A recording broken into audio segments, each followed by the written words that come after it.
I hope you don't get the sickness.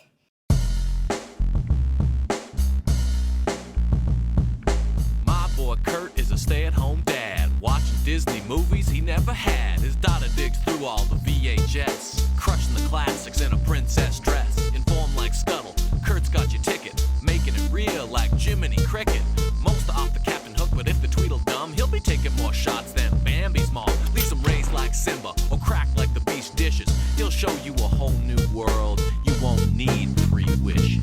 Stay-at-home Disney dad.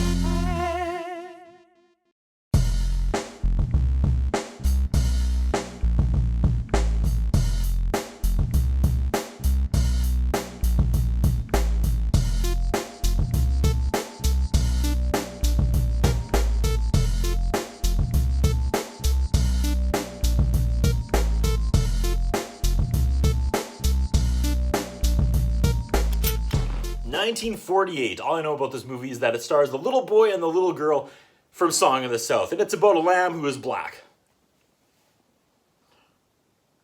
We start with the ads. Apparently, the brave little toaster is a Parents' Choice Award winner. That's it. One ad, feature presentation. A chorus sings the title, So Dear to My Heart. Credits first, I recognize the name Ken Anderson, because that's my uncle. Possibly a different Ken Anderson. Dan McManus. McManus! We start with the storybook opening and we dissolve from a real picture into animation. We go from fall to winter. I love old-timey, dark Disney winter forests. There's nothing better. The animators never did anything better. We move into summer. The camera pans over an abandoned picnic table with cake and plates and food left out in the rain. We never go back to that. We keep bouncing back and forth between real pictures and cartoons. We go out of the cartoon back into real footage finally. General Jackson is the horse pulling the plow, and there's our granny. At Grundy's General Store, you can get, quote, almost anything. A steam engine rolls into town, and 2 kids go running to get their uncle. Yeah, their uncle. The train stops, and Dan Patch, the world's greatest racehorse, comes out. I guess they stopped so the horse could get some exercise. Where's the goat? I mean the deer. No, the lamb. The lamb. Shut up, I'm invested. The kids. The 2 kids here are the 2 kids from Song of the South, as I mentioned. Big fan of Luann Patton. She's quality. The boy, however, the uncle scores one of the horseshoe nails. The boy has a scrapbook about Dan Patch, the most famous racehorse in the world. He tells his grandma to sell General Jackson because he's a mule. Grandma flips and tells him a mule is sturdy and reliable, and there's old-timey life lessons coming at me fast and heavy here. I can't look at this kid and not remember his poor performance, pretending to cry in the Song of the South. Sorry, man. Patton acted circles around you in that movie.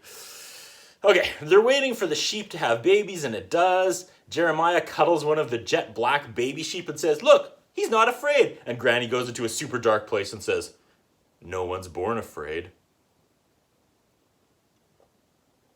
I want to turn this off. The sheep doesn't love her jet black baby, and the grandma's like, that's nature, probably just die. I looked up the kid. His name is Bobby Driscoll. Time passes. Grandma finds Jeremiah, the boy, cuddling the black sheep by the fireplace. Grandma keeps giving this poor kid mixed signals. She jumps back and forth between letting him keep it and tossing it out in the cold. Grandma finally warms up to it and decides Jeremiah can keep the black sheep. Narrator says, that's how it began. I traded my dream of owning a racehorse for this paltry black lamb. In his scrapbook, he adds a black lamb over top the champion racehorse Dan Patch, so it looks like this little black lamb is a champion racehorse. There's a weird owl in the postcard who comes to life and talks about making the animated lamb into a champion and breaks into song. Everything in the scrapbook comes to life and starts singing and dancing. For some reason, we sing about David and Goliath. This is all filler. The owl looks like the owl from Sword in the Stone, or was that Merlin when he became an owl? That movie's hazy for me. Upcoming. Another biblical reference as they sing about the walls of Jericho. You know I gotcha! The sheep is now grown up and feuding with Grandma. Jeremiah has been avoiding his chores and hasn't thought about anything but that sheep since it was born. Why can't the main role have gone to Luann Patton? Jeremiah tries to talk some sense into his pet, but the lamb breaks out of the pen and he catches it and he puts it on a leash and he's going to take it to Grundy's General Store. You'll behave, right? Jump cut to the general store and it's chaos and everyone's yelling and Jeremiah, the sheep, comes busting out like it's destroyed the front door to the store. The uncle pretends he's the judge of an animal contest and declares Jeremiah's black sheep is the winner. He's going to take him to the country fair and win the blue ribbon. Yay, here comes Luann Patton ready to outact everyone. Uncle goes to bat for the boy as Grandma wants to sell the lamb. I'm so confused. This is called So Dear to My Heart, but it's about a lamb, not a deer. So that wasn't a pun? I was doing way more work than I needed to with the title of this movie. Okay, Granny says next time that lamb damages something, it's gone. Cue to the lamb coming charging in and causing more comedic damage than possible for one single lamb. Time for some more of that classic Bobby Driscoll overacting, gee whiz, Danny, and then he forgets his next line. You can see it in his face, so he just repeats, gee whiz! The director's like, cut, yeah, we don't have time to do that line a 47th time. It's good, fade to black. Grandma is gonna sell the lamb. It's official. It's night, and Grandma calls out to Jeremiah. No answer. He's not in his bed. Where is he? She searches everywhere and finds him sleeping with the sheep in the barn, but actually resting, sleeping, not. The next day he says, gee, Uncle Carl, look how big his chest and arms are getting. And I recorded that audio on my phone, and I play it on loop while I'm in the gym. Deep down, I know it motivates the entire room despite what they say behind my back. And despite what the lady working the counter says to my face. Later that night, Uncle Carl sings a song while Granny rocks in a rocking chair and the kids do dishes. Granny joins in and then the VHS tape starts cutting out. Maybe it's trying to save me from whatever's going to happen next. Granny is such a killjoy. No one says anything. There's actual silence in the room, and then she suddenly pipes up, you can't take that black sheep to the county fair. Wow, I hate her. She ain't going to the fair because she ain't a traipsing woman. Of the kivers she's got with the blue ribbon and the cash reward, but it won't be hers. She doesn't make hers for those things. She only makes her kivers because they pleasure her. That was a lot of words there, and all I remember was pleasure. The little girl says she got a new dress for the fair. She says, young lady, it's time you stopped setting your heart on the daydreams of menfolk. Burn? I don't know. Uncle says her dancing days are over, and Granny says, I'll dance on your grave. I changed my mind. I love Grandma. They move the furniture, and everyone dances. Maybe they're trying to make Grandma dance till she drops dead, and then they'll go to the fair?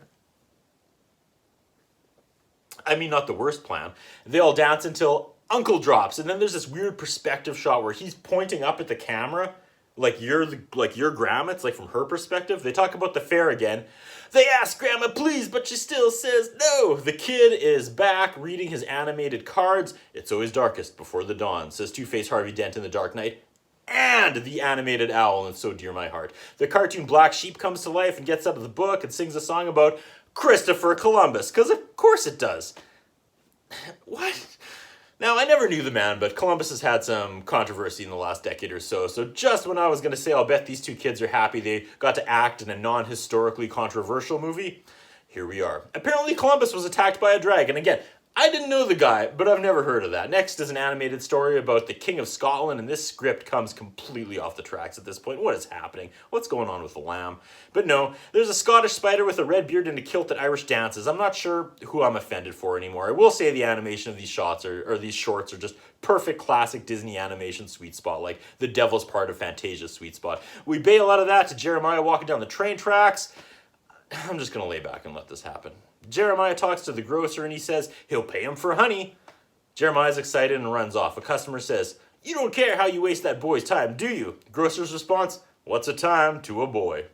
Sadly accurate. Jeremiah and the gal are stalking a bee and it heads into the swamp. She won't go there, but he wants the cash too badly and talks her into it. They both go to the swamp. I wonder if the grocer's going to feel bad if Jeremiah ends up dead. They find bones that look like a triceratops. They're walking through a gross bog, and I'm legit nervous for these kids. They hear a howl, and she says, it could be the sheep killers. And as someone with a cryptozoology certificate, I immediately think, sheep killer? Like the chupacabra? No, wait, that was a goat killer. I know this, because when the world locked down in 2020, I spent my free time getting an online cryptozoology certificate. They're leaving to find a bee-infested tree, slow dissolve, and Uncle and him have 2 giant pots of honey. I think we missed a scene where they somehow took the honey from 10,000 angry bees.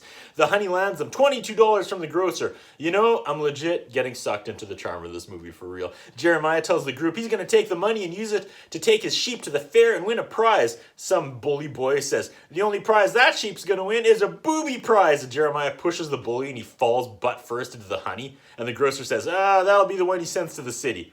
That was really funny. They get home and the sheep has escaped and the gal's chasing after him. She's back, but the sheep is still gone. It's storming and Jeremiah is out looking for a sheep and Granny don't care. Jeremiah can look after himself. Big words, because when he doesn't come back, she goes looking for him. He's still out looking for Danny. Danny's the name of the sheep. And he and Granny finally have it out. And his acting mad is just on another level. He's in bed and he's mad. I think he's onto her, and I think I'm onto her. I bet it was Granny who actually let Danny out. Granny says, all you do is hope for the best, but be prepared for everything. He fires back, he ain't dead! But he still didn't find the lamb. Jeremiah has absolutely snapped now. He lays in bed staring at the ceiling while Grandma goes off on him how he loves the lamb more than he loves the Lord. And this kid is creeping me out. He's just staring at the ceiling, not saying anything, not blinking, just staring. If I was Grandma, I'd shut up and, start running. She tells him he doesn't even love the lamb anymore. He loves blue ribbons and cash rewards. Grandma, you ain't thinking about that lamb, you're thinking about yourself. Lady! Finally, she leaves the loft and Jeremiah rolls over and sobs. He's still human. The next morning, the sun rises and Grandma's decapitated head is sitting on the table. Just kidding. Jeremiah is dressed up and tiptoes outside. The sun is fully up and a senior citizen is still asleep. Nice try, Disney. He's off looking for Danny. Uncle starts laying into Granny. She says, he's more lost than just being in the woods. Suddenly, the kids come running back with Danny. Grandma. Uncle's all, I reckon I better take him to the fair. I'll stop by in the morning. And Granny's silently fuming.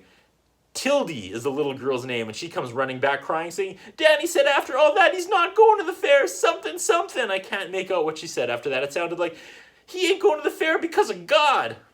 I step out of the way of the lightning bolt. Grandma goes and talks to Danny. Yeah, okay, that does make sense. Jeremiah prayed to God that if he found Danny, he wouldn't go to the fair. I love some people's concept of God. He's just up there weighing his options. Okay, return the sheep and no fair for Jeremiah? Sounds fair. Grandma's suddenly like, I made a promise to you too about going to the fair. This lady is just like, she just likes to up. We get an animated intro into the fair. Granny's there and brushing Danny. Okay, lady, why the 180? I'm so confused. They're getting ready to show Danny. Tiddly is like, look what we won, and it's a trophy shaped like a stereotypical First Nations person. Just gotta do it, right? This movie. Not sure I like that. Grandma tells Jeremiah to hold his head up high when he and Danny lose. Nice. Everyone is there with their sheep, and the judges strut out like absolute bosses and start looking at all the sheep and their mouths and such. They go one by one, closer and closer to Danny, and I hate that I'm actually nervous for Jeremiah. They ask him what breed it is. He says he has no idea. Quote, Mom was a Jezebel and he has no idea who the father is. Just like me. The crowd laughs and then Danny charges forward and knocks one of the judges over. Yeah, this could be going better. The judges converse and tally up their votes. They awarded the blue ribbon to Mr. Marshall. Jeremiah's face drops. Do you feel like you wasted your time, kid? That's it. He's going to storm off and go live with his parents on a plantation somewhere. He consoles Danny, the sheep. He starts to leave and the judges stop him. They want to compliment him on his sheep. The only problem is that sheep is black. The judge says he's not trying to be funny. The lamb in this lamb is in a class by itself. It's what you do with what you got that counts.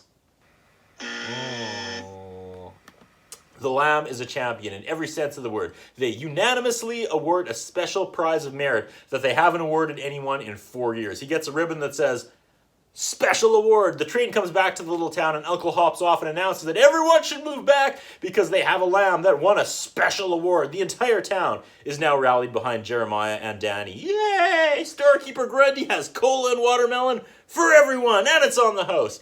We come out of the story and a hand puts the special award in the book and closes it to end. So dear my heart, I will never learn my lesson. I always dread these old live, tiny action Disney movies, and they always turn out to be so damn charming. Also, Burl Ives was the uncle, like from Rudolph Hall of Fame. Worlds colliding. That's what I think about. What do you think? What we have is a concern about Curtis Anderson. His interviewing style is not the best. His personal appearance is not the best. I was wondering if the man has some kind of a hold over the channel that he's allowed to be employed for so long with the standards of journalism